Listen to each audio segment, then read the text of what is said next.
en vidéo du POC de portail pour le projet DISC.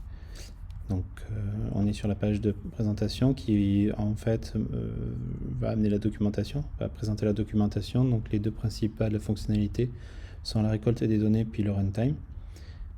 Donc la récolte de données, on considère pour l'instant seulement on part de l'alerte de bateaux retardés.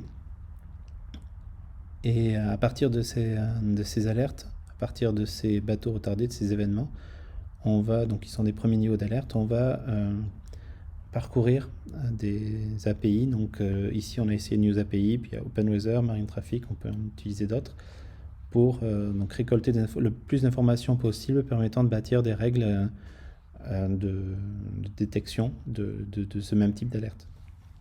Donc on part de la base Postgres Nest4. Voilà, on a les événements de premier niveau, on crawl les API, on a fait des bouchons, des mocks de service pour les tests, et donc les événements sont stockés dans la base Mongo. Et pour la partie runtime, donc on a cette fois un CEP qui va récolter au runtime les informations qui pourraient arriver des API quand on s'intéresse à des étapes de voyage des conteneurs, donc des ports, etc., pour lesquels il y aurait des articles de journaux, et pour voir si on peut retrouver les mêmes types d'informations, et dans ce cas-là déclencher des règles permettant de dire, ben voilà, il y a un retard du même type à cause du même symptôme, et pouvoir évaluer le TA prévu, enfin l'impact sur le TA prévu. Voilà.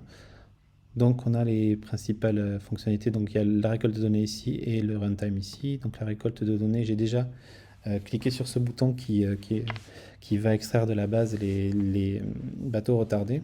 Donc c'est le travail de Sina. Voilà. Donc on a ici le nombre de jours de pause du bateau sur le port. Donc on voit qu'il peut y avoir pas mal de jours. Le plus important, c'est Acribi. Et si on est intéressé par le Havre, donc si on déroule le scénario qu'on avait prévu par rapport à ce qu'a détecté Sina, donc le Havre en fin d'année 2019, voilà. Une fois qu'on a sélectionné les retards qui nous intéressent, on peut accéder à ce panneau qui permet de récolter des informations, donc ici de News API d'OpenWeather. Donc on a mis en place que News API pour l'instant, et en ce moment debug. Voilà, donc on récolte les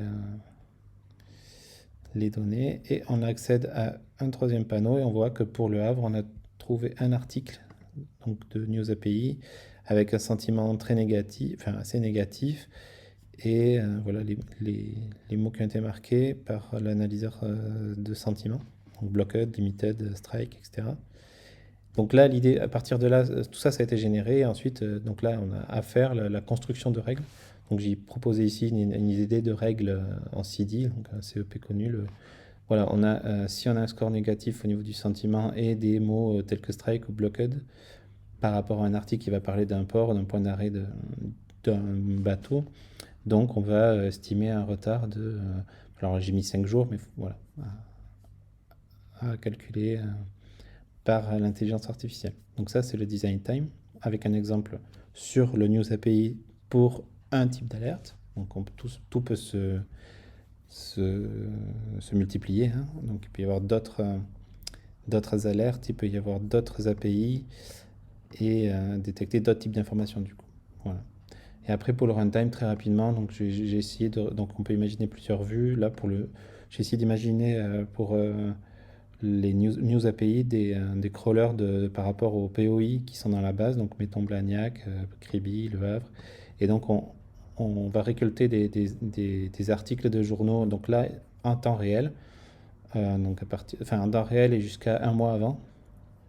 Et donc on va voir que voilà, Blagnac, il y a un article mais qui parle du coronavirus et des réductions de postes à Airbus. Voilà. Donc il faudrait faire enfin voilà, par rapport au POI Blagnac, ça paraît cohérent. Mais maintenant il reste à relier ça au shipment, au voyage des bateaux dans des containers et du coup pouvoir déclencher les règles, les CEP, voilà, permettant de calculer l'impact des ETA. Et voilà.